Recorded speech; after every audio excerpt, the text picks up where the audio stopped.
Have you ever left a doctor's appointment feeling like you weren't fully heard, or worse, like you talked yourself out of even bringing something up in the first place? Maybe you didn't want to seem difficult. Maybe you've been dismissed before and it just didn't feel worth it anymore. Today's conversation is one I think every woman needs to hear. My guest is Dr. Lizzy, a board-certified internal medicine and sports medicine physician and the founder of Active Health DPC right here in King of Prussia, Pennsylvania. She's back on the podcast, and this time we're getting into something that doesn't get talked about enough: how to actually advocate for yourself inside a healthcare system that wasn't built with you in mind. We're talking about why women's symptoms get dismissed, how to walk into any appointment prepared, when to push back, when to get a second opinion, and how to tell the difference between a credible expert and someone who bought a white coat off of Amazon. Welcome to Miles from Review, the podcast powered by Catfit Strength, where busy women like you find practical solutions to fuel your fitness journey with authenticity and resilience. I'm Kat, your host, a mom of 2 active boys, a business owner, and an ultramarathon runner, and a strength trainer in her 40s. With nearly 2 decades of experience, I'm here to help you cut through the noise of fads, hacks, and quick fixes. This is a space where we celebrate womanhood and motherhood, all while building strength and resilience and reconnecting with you from a place of self-compassion and worthiness. Whether you're lacing up your running shoes to go out for a run, driving your kids to practice, or squeezing in a moment for yourself, I'm right here in the trenches with you. Let's dive in. Welcome back to Miles for Review. I am here with Dr. Lizzy. Welcome. How are you? Good. Thank you so much. So happy to be back with you.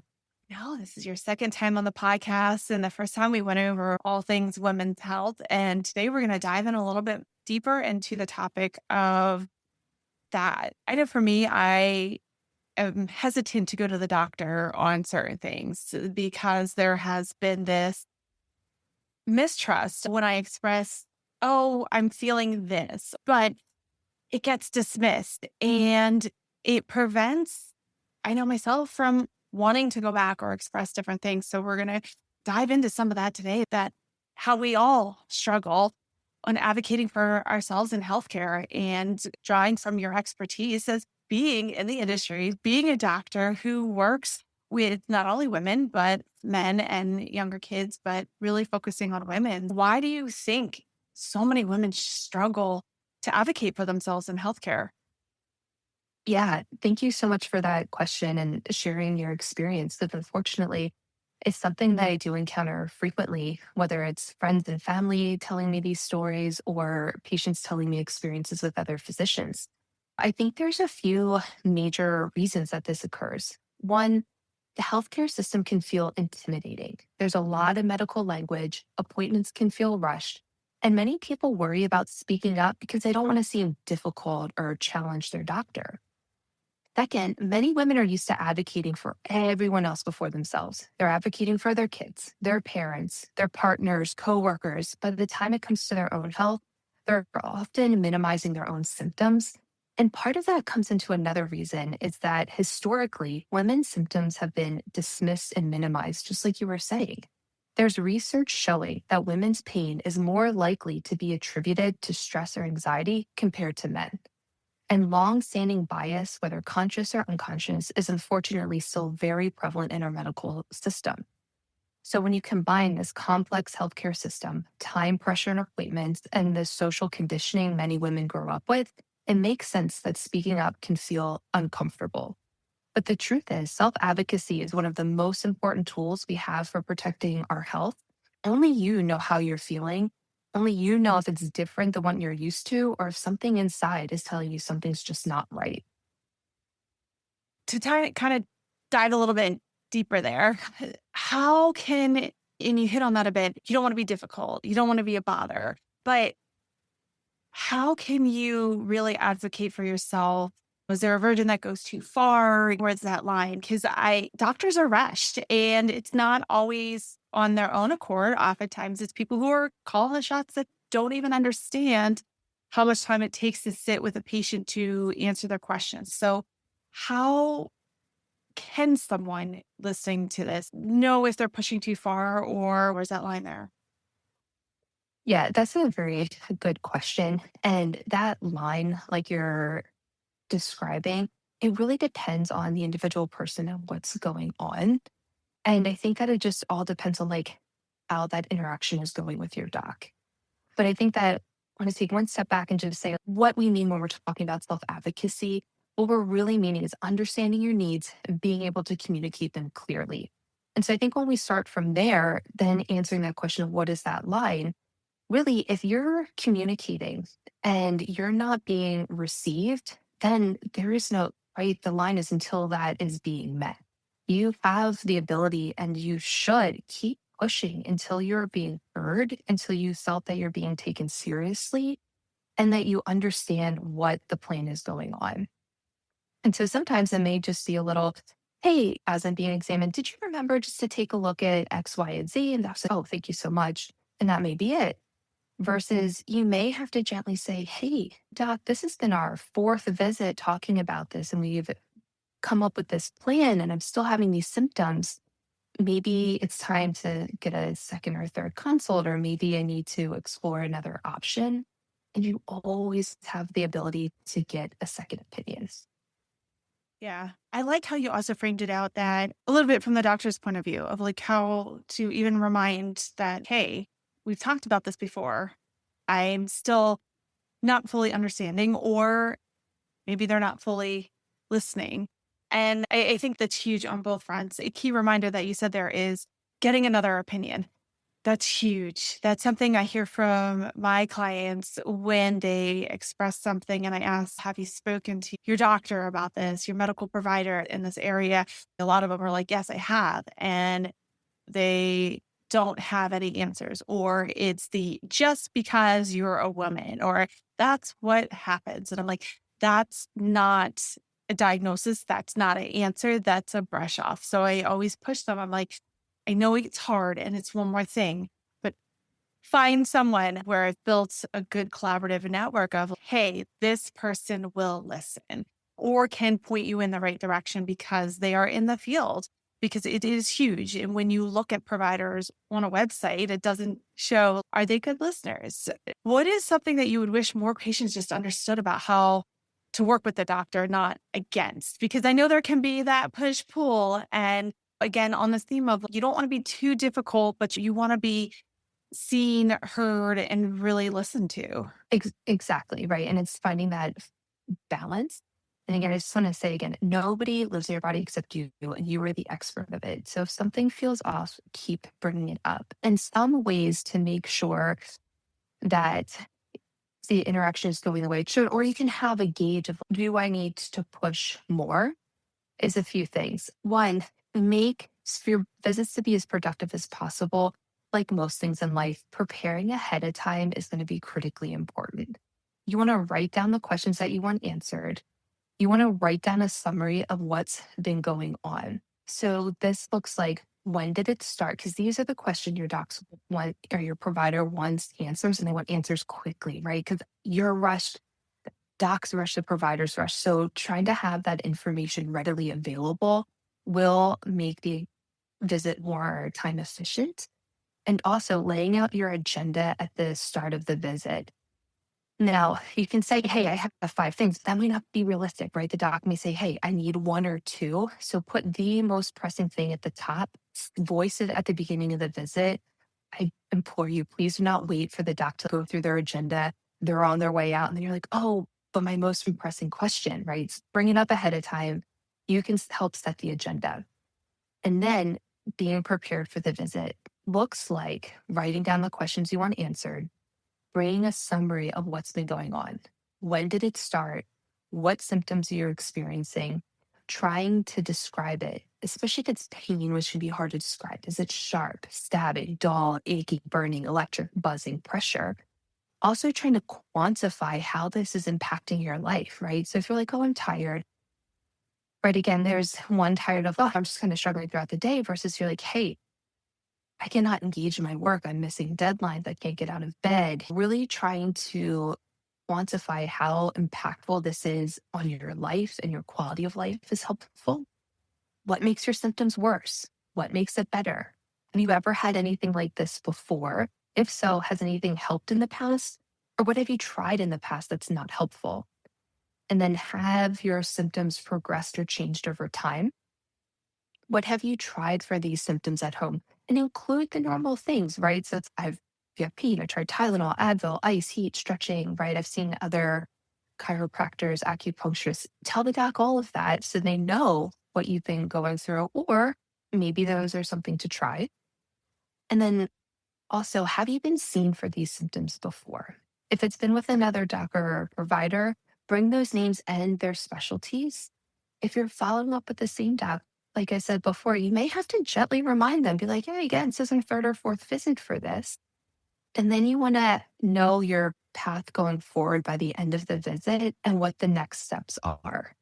As you're saying this up front, the doc's going to need time to do the exam, maybe go back to the chart.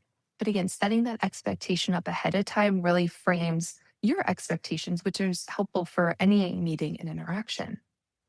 And then if you've had other testing done, especially if these tests were ordered by somebody who, besides who you're seeing, bring the results, please do not assume because it's in a computer that everybody has access to it. So if you can go onto that my chart or whatever that app is that you have access to and try to bring those results if it was outside of the system you're seeing that doc in. And really having all of this ahead of time helps make the visit much more productive and can be much more efficient. And then, like I had said before, if during the exam, they're like, oh, I've got belly pain, and they listen to your heart and lungs, but didn't examine your belly, like, did you want to push around gently, kindly, making sure the direction is pointed to the area of concern? You have full right to speak up for that. And then hear the doc's plan out. If you feel comfortable with the diagnosis or the potential diagnosis, you understand if additional testing is being ordered, and you understand when you're coming back, that's awesome. You've had a great visit. But if you don't, then you need to ask questions. You can literally state, I need to ask clarifying questions. That phrase is like a trigger in the medical community to say, hey, we're not all on the same page. Because when you leave this conversation or appointment, you should be clear on what your diagnosis is or what they're considering. If not, what are the next steps needed to establish the diagnosis, what the treatment is, and when are you following up? Another thing to be aware of, what would make the doc want to see you sooner than whatever time frame has been established? And then is there a plan in place for your current ongoing symptoms? Sometimes we can offer some things to help out how you're feeling until we get a formal diagnosis. Sometimes it's like we really need this other testing first. And if that's the case, again, can your doc offer these temporizing measures? If you feel that you are not fully heard, some powerful questions that you can ask is you can say, what else could this be? What symptoms should prompt me to follow up? What are the risks of waiting? These are the types of questions that patients can ask to better understand the reasoning behind the medical decisions. Another helpful technique is repeating back what you've heard. You might say, just so I understood correctly, you think this is likely X and the plan is Y. This again ensures everybody's on the same page. If testing is ordered, please understand how to set the testing up. What number do you need to call? If you're told an office will call you, it's very reasonable to verify what time frame you should expect that call back, right? So you're not just in this abyss of waiting. And then you know who to call if you're not getting that follow up to schedule. Also, if you have imaging that is needed, is there a prior auth that is needed? If so, you can ask, what's the estimated time for that to go through? How will I be notified that this is completed? A lot of times, these other questions will be answered by support staff, but regardless, we need to understand the logistics of how to enact a plan before we leave. Because I know a lot of times we can have this great plan, but then if we're not sure how to actually get that done, that's very frustrating. And then another thing, if you're being started on a new medication, clarify when you should notice change. Some medications offer pretty quick results. Sometimes it can be several months before you can expect to notice a change. And also make sure you schedule a follow up before you leave. If you're feeling better before that follow up and it was just to check on how you're doing, you can always cancel that. But unfortunately, most offices now, there can be a several week to several month wait for a routine check in, unless you're part of a practice that allows for that more timely visits like my practice allows. Another option is you can bring support, especially if you're thinking that you might get a major diagnosis or have to make big decisions. Having a partner, friend, or family member present can help you process the information. It can also be really helpful to have another set of ears and brain thinking about what's going on and think about questions you may have forgotten in the moment. And like we were talking about before, it is completely okay to seek a second opinion. Good physicians welcome thoughtful questions and collaboration. Healthcare works best when it's collaborative.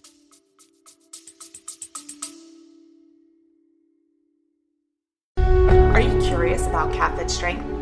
Well, CatFit Strength is designed to help you achieve your fitness goals with confidence and clarity. Whether you're a busy mom juggling multiple responsibilities, a woman navigating unique challenges of prenatal, postpartum, or perimenopause, or an athlete looking to enhance your performance, CatFit Strength has you covered. Let's get down to it. CatFit Strength offers personalized programs tailored to your unique needs, goals, and ensuring you get the most out of every workout. Expert guidance provided for you with the understanding of the importance of balancing strength training, cardio, and mobility. Flexible workouts designed to fit into your busy schedule, whether you're at home or at the gym or on the go. So why choose CatFit Strength? I believe in creating sustainable fitness habits that adapt to your lifestyle. I focus on helping you lift effectively, move better, and feel stronger every day. Plus, emphasis is on realistic goal setting, celebrating every win, and helping you stay motivated and inspired.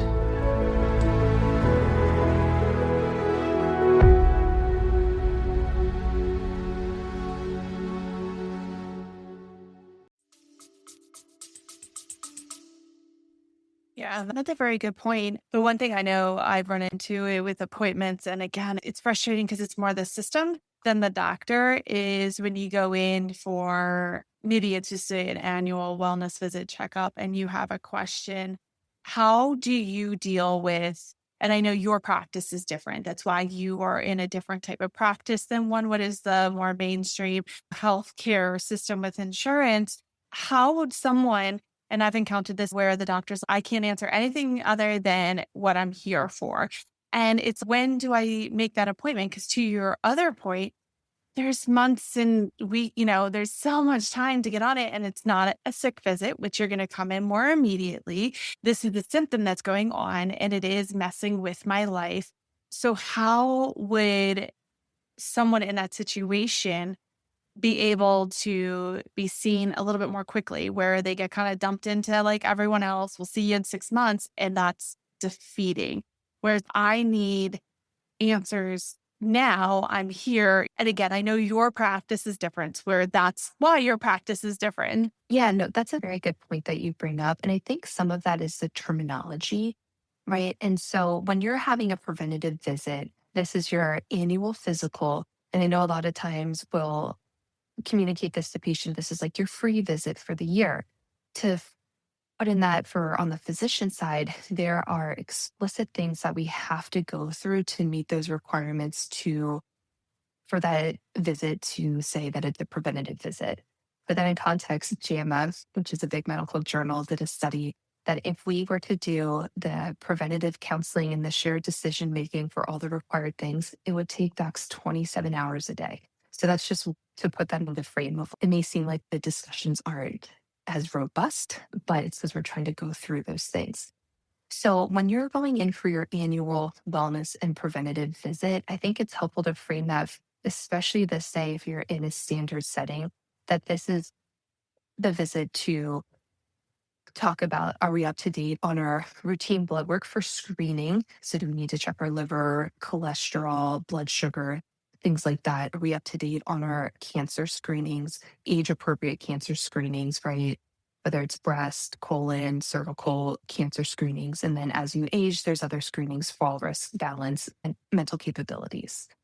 If you have anything else that's, hey, I have a new symptom that I wish to talk about, that falls more into that sick visit category. So even if you may not feel like, oh, I have a cold or something else that we would normally say, hey, I feel sick, those newer symptoms that need an evaluation, that's what those sick visits are for, not that preventative visits. I think sometimes knowing that can be helpful in navigating the appointment scheduling because docs will have more appointments available for those sick visits. And it takes much longer to schedule out that routine screening. Because, too, in the eyes of the system, if it's a preventative thing, that's okay to wait. But to your point, you're like, hey, I need to be seen now. So that's when you want to take that sick visit. But then it can be frustrating if it's months to weeks out and then you're seeing a doc you don't know or doesn't know your history. And that's just a system issue that is very hard to navigate. And then, like you said, moving to some of these practices like mine that's set up in a different model, there's other models out there, concierge, direct primary care, where if you have the means that you can enter into one of these practices where you do have much more availability to see your doc or provider in a more timely manner and have more time. Because this is what some of the things is part of the barriers of advocating for yourself, right? Because there's a lot of very real barriers that make this harder. And you're saying this time pressure is one of the biggest ones. The traditional system, you get 10 to 15 minutes, and that's total, right? That's for the whole entire visit. That's not of a lot of time to have meaningful conversations, to really explain symptoms, ask questions, and have that dialogue back and forth to know your values relating to your health and how you wish to proceed, because how you wish to proceed may be different than the next person. And so you really need to have that relationship so you can all be on the same page without feeling rushed. That's very helpful. And to your point, for when I hear sick visits, I'm like, I don't have a cold, I don't have an upper respiratory issue or like a GI issue. So this isn't immediate. And so that's good to know that a sick visit isn't isolated to the common cold or flu. I love that models like your practice are popping up and it is very beneficial for individuals and it can feel cost prohibitive and I'm seeing it not only just in the medical side but also in vision and in dental side because it is health insurance and it's no fault to the doctors. It's individuals who are making these decisions that don't understand medicine, that don't understand treatment, and making it more complex. So the system is losing really great doctors, which can alienate a population of people who can't do it. So looking at these different models and practices where if you look at what you pay for your health insurance premiums, it may actually be cheaper and there's ways to kind of look at it, but that's a whole other podcast there. Second opinions are very valuable and understanding, utilizing those sick visits, even if you aren't sick, because it is an ailment. It is deterring your life and illnesses and symptoms of illnesses do enter or cause your life to be more challenging or prevent you from fully living your life. So the other thing is we are blessed and cursed, I'm going to say, with the World Wide Web, with all the information out there. And you mentioned JAMA, which is a very highly regarded resource. There are other resources out there. But however, I always say you Google your symptoms and you're going to wind up with 6 different things and you're terminal now. But it's how can you navigate that gap between what you're reading online versus what your doctor is telling you? So the doctor comes back and says one thing, but you're like, all my symptoms point to what I'm reading online. Where I don't want to say who can you trust because I don't want to pit online against the doctor, but how can you discern that I don't know if the doctor's listening to me? This is what my gut is telling me. This is what I'm feeling. What do I do in this moment? It's a very good question. And there's two big topics there that I want to touch base on. And so, one, how do you know, do I need to push forward? Do I need to go to a second or third opinion? And so I think part of that is just that feeling that you have in the moment. Do you feel that you are being heard and considered? Or do you feel like you said, oh, I'm tired, I'm just being brushed off, told I'm having it's in my head, or this is just part of your life season, or what have you? And you feel deeper down that, yeah, for someone, that's definitely it, right? It's I slept 4 hours last night, I'm going to be tired. Versus, do I feel that there's something else going on? And as you're describing the symptoms, are you feeling that you're being heard and considered? And then, two, how can you gauge that is if the doc's able to say, hey, this is what I think this could be going on. And these are the tests I'm going to run to either say, yes, this is what it is, or no, this is not. Because as we're in the appointment and I'm hearing symptoms, how the differential gets built in my head is okay, what is the most likely that thing that this is going to be? And then what are things can I not miss, right? What are these life threatening conditions that can I not miss? And it's usually why we run a battery of tests if we're not sure exactly what's going on. And then that's your first visit. And then you may need to come back and dial into things that other less common things. So if somebody's able to say, hey, I considered this and I got this test, I'm able to consider this, I got this test. And I can say these big, bad, scary things aren't going all on, or it's not these most common things, then you know you've really been considered, you've had a thoughtful evaluation. And then at that point, if you're still with these symptoms, your quality of life is still impaired, it's maybe we need to go and see somebody else or explore non-Western medicine, right? Western medicine has a lot of really amazing things to offer, a lot of really big life-saving, life impactful things. But one size does not fit all. And there's other great avenues from other areas of medicine that can be helpful. Acupuncture is super helpful, right? Chiropractic can be super helpful, getting the expert in nutrition and dietitian, and that can all be very helpful. And like a lot of conditions, you need a team around you.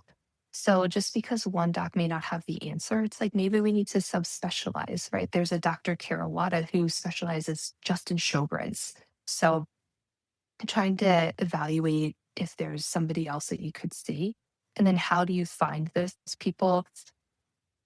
If you have a consideration of that's like, hey, I don't think that's it. Have you seen a specialist in that area? And if they're still saying no, then it's like that's a harder spot to be in.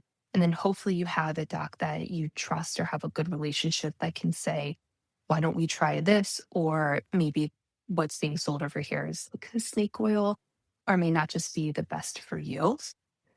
But then I think another frustrating thing is this bridge between how things are commonly discussed online versus how they're discussed in the medical community.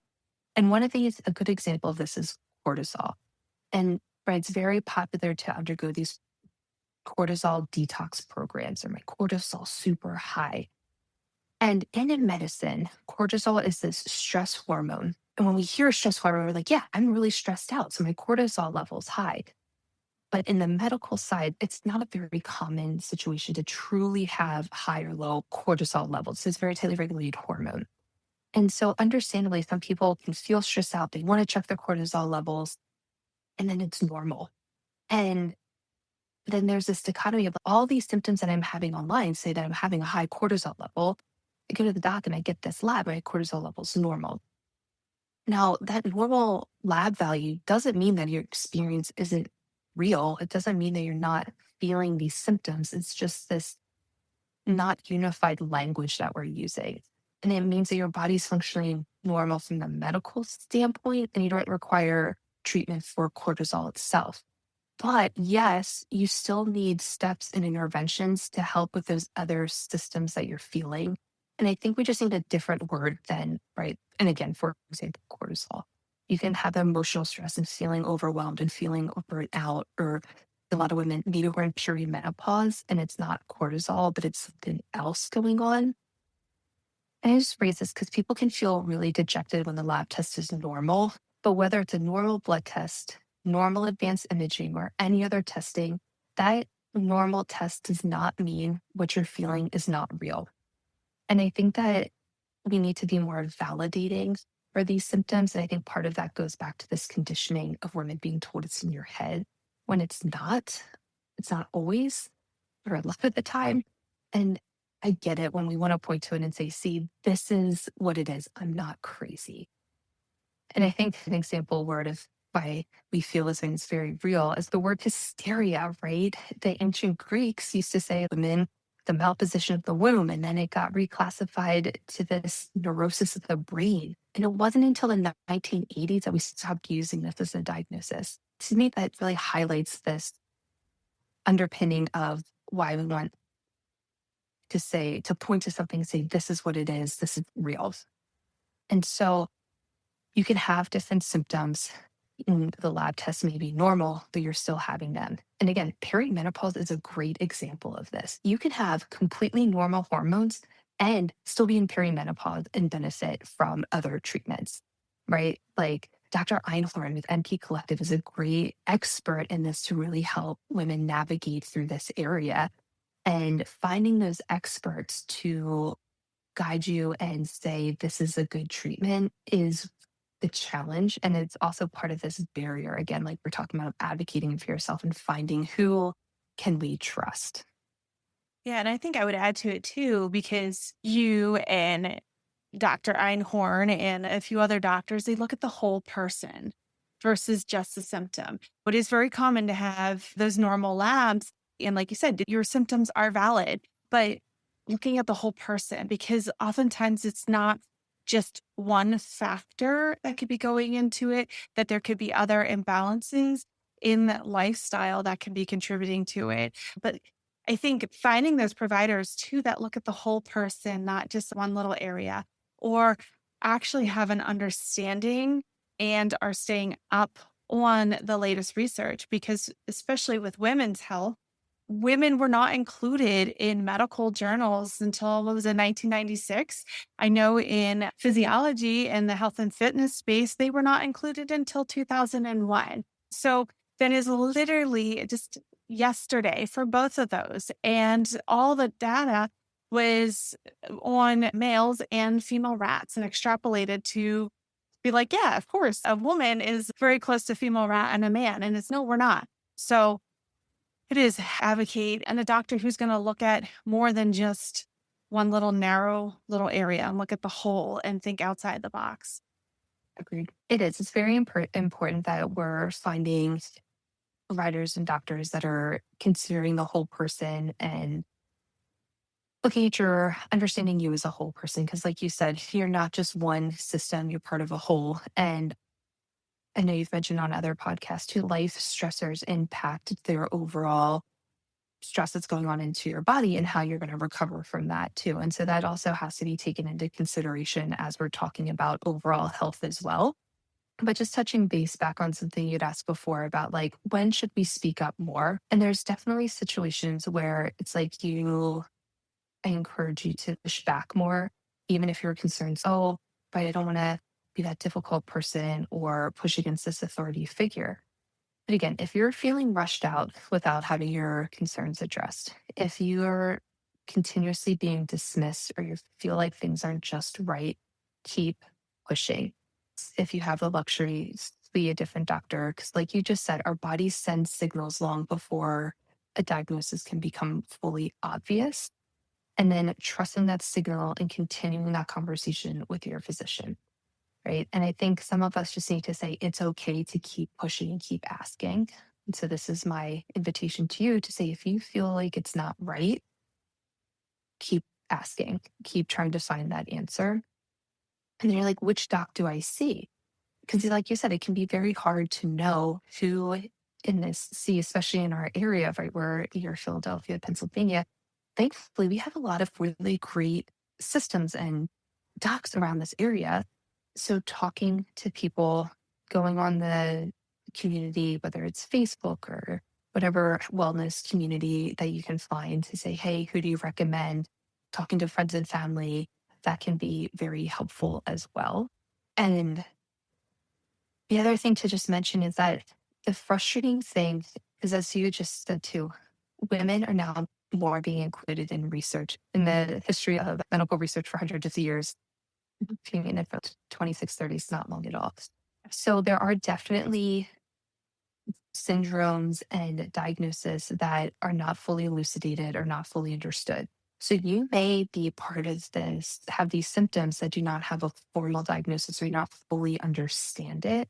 And that can be really frustrating. So we do need to balance out of, do we just keep testing or say, okay, yes, I have these symptoms. No, this is not going to cause me to die really quickly or shorten my life without X, Y, or Z being done. But shift it into focus on how do I optimize my well-being? How do I optimize my quality of life?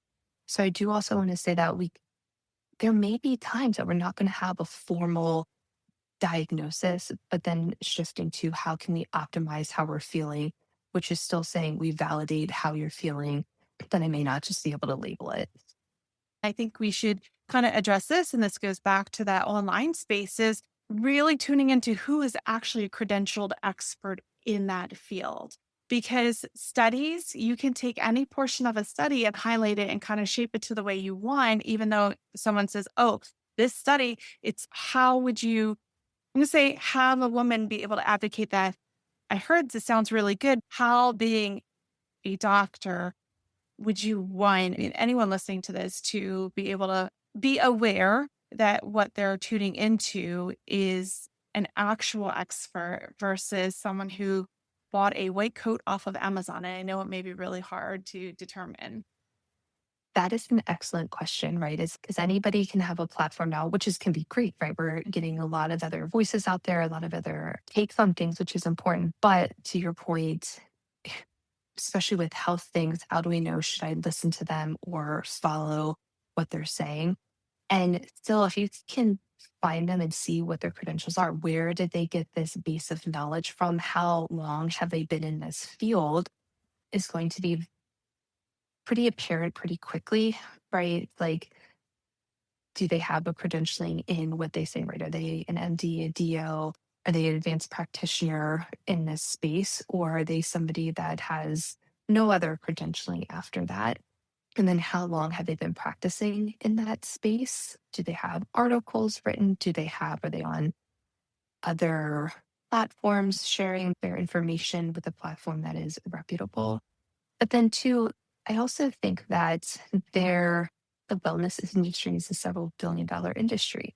So if you're looking and at the end of it, it's a plug to buy something, I think that is a should raise an awareness of is what is the motivation here.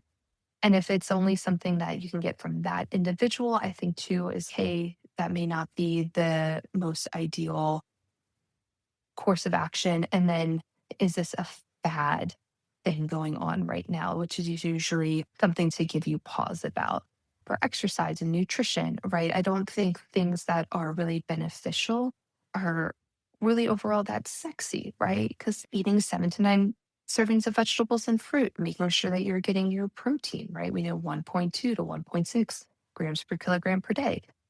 I don't need you to sell you anything to give you that information or building in workout routines that you are excellent at, right? To meeting people where they are in their life season. So the realistic workout versus going on and having an Instagram moment. And so I think just trying to balance that out, look for their credentials. How long have they been in that space? And then is there a big selling plug that you can only get this from them? Would be things to consider. James Nestor, he's an author and he wrote the book Breath. I was listening to a podcast with him on. The podcast host asked him, was like, why aren't more people doing this, working on their breath, understanding how breathing into the diaphragm. He was talking a lot about airway research that has been coming out and now how dentists are like, to me, this baffles, a little sideshow, baffles my mind why an ENT isn't understanding airway and how the airway impacts overall health. But dentists are now becoming certified, educated in it, getting degrees and understanding how the airway impacts oral health to overall health. But anyway, he said on there, because we have conditioned that if there isn't a big buy-in that one thing can do it, it must not work because it can't be this simple. Where focusing on breathing exercises can really make a big impact on stress mitigation, on sleep, on digestion. I just thought that was so poignant because I'm like, it's so true because that's something that the change that my clients see is how they can incorporate strength and movement into their everyday life, where it's simple. Simple does not mean easy and seamless. There is still a level of hard, but it is simple.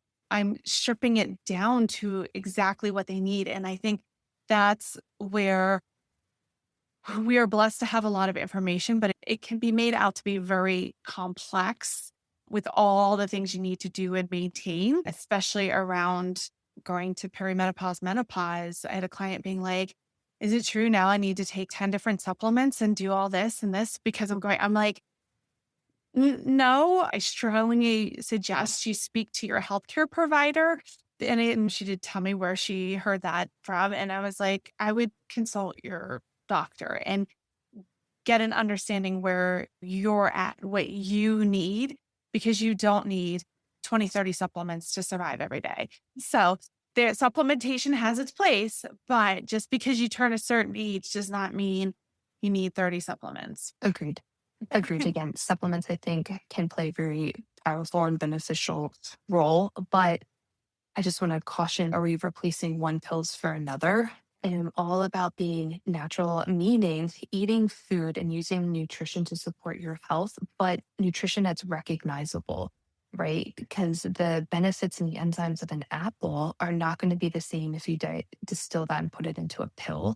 And so trying to make sure that we're getting our nutrition from food, whole foods as it comes out of the ground, I think is really important. That should be a focus. And then supplements on top of that, right? To supplement what we're not getting and being so mindful, right? Because you would not want to take 30 prescription pills. And I don't think we would want to take 30 supplements either. Oh, yeah, 100%. To wrap up, what is one thing you would want every woman to walk away knowing from this conversation? If you remember nothing else from our discussion, is that advocating for yourself in healthcare is not about challenging your doctor. You have the right to speak up for yourself. It's about partnering with them in a mutually respectful way. The best healthcare comes when patients feel comfortable speaking up and physicians and healthcare providers hear the concerns. So when partnership exists, the entire experience of healthcare becomes better. Thank you so much for sharing all of this. I definitely learned a lot from this. And where can listeners find you? And we'll have it in the show notes as well. Awesome. Thank you so much. So my practice is Active Health DPC. So the website is activehealthdpc.org. And then I'm on Instagram and Facebook too under the same name, Active Health DPC. Awesome. It was good to have you back on. Thank you so much. Really enjoyed our conversation today. Thank you for tuning in to Miles from Review, powered by CatFit Strength. If this podcast inspires you, don't keep it for yourself. Hit follow or subscribe to stay updated on the new episodes and leave us a review to help more women and moms discover this space. Your feedback fuels this podcast, and I'd love to hear what's working for you or what topics you want to dive into next.